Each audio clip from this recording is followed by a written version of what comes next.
Data വെച്ച് നോക്കിയാൽ ഇപ്പോൾ കോൺഗ്രസ് എന്ന് പറയുന്ന പാർട്ടിക്ക് ശക്തമായ പെർഫോമൻസ് കോൺഗ്രസ്സിനുണ്ടാകുന്നത് എപ്പോഴും പാർലമെൻറ്റ് തിരഞ്ഞെടുപ്പിലാണ്. കഴിഞ്ഞ 2 പാർലമെൻറ്റ് തിരഞ്ഞെടുപ്പിലും കോൺഗ്രസ് അതിശക്തമായ കേരളത്തിൽ പെർഫോം ചെയ്തിട്ടുണ്ട്.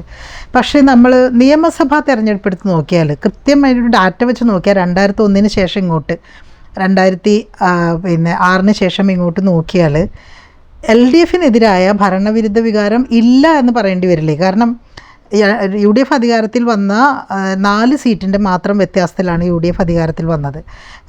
പിന്നീടുള്ള 2 തെരഞ്ഞെടുപ്പിലും ബാക്ക് ടു ബാക്ക് LDF ജയിച്ചു. അപ്പോൾ എവിടെയാണ് നമ്മൾ ഈ പറയുന്ന ഭരണവിരുദ്ധ വികാരം? 19 വർഷമായിട്ട് കേരളത്തിൽ LDFനെതിരായ വികാരം ഇല്ല എന്ന് വേണം. അത് ശരിയല്ല.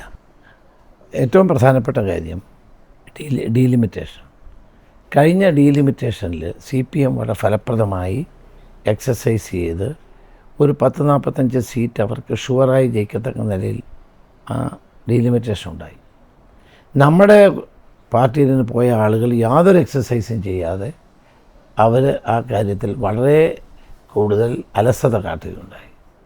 അതുകൊണ്ടാണ് ഏത് രാഷ്ട്രീയ സാഹചര്യത്തിലും ഒരു 10-40 സീറ്റ് അവർക്ക് ജയിക്കാൻ കഴിയുന്ന കോമ്പിനേഷൻ ഉണ്ടാക്കി വെച്ചിരിക്കുകയാണ് ഈ ഡീലിമിറ്റേഷൻ വന്നത്. അതാണ് അവർക്കൊരു അഡ്വാൻറ്റേജ് ഇതിനകത്തുള്ളത്. പക്ഷേ ഇപ്പോൾ സാഹചര്യങ്ങൾ മാറുകയാണ്.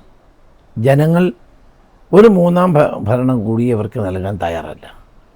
തൊഴിലാളികൾ, കർഷകർ, പാവപ്പെട്ട ആളുകൾ, പൊതുവായ ജനങ്ങൾ ഇവർക്കെതിരായി ശക്തമായി പ്രതികരിക്കുന്നുണ്ട്.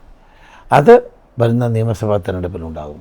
പിന്നെ എപ്പോഴും കോൺഗ്രസ്സിനുണ്ടാകുന്ന പ്രശ്നം കോൺഗ്രസ്സിനുണ്ടാകുന്ന ഐക്യമില്ലായ്മയാണ്.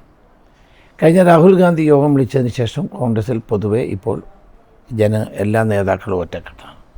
ഇപ്പോൾ ഒരു മാറ്റം ഉണ്ടായി. ആ മാറ്റവും വലിയ പരിക്കില്ലാത്ത നിലയിൽ കൊണ്ടുപോകാൻ കഴിയും.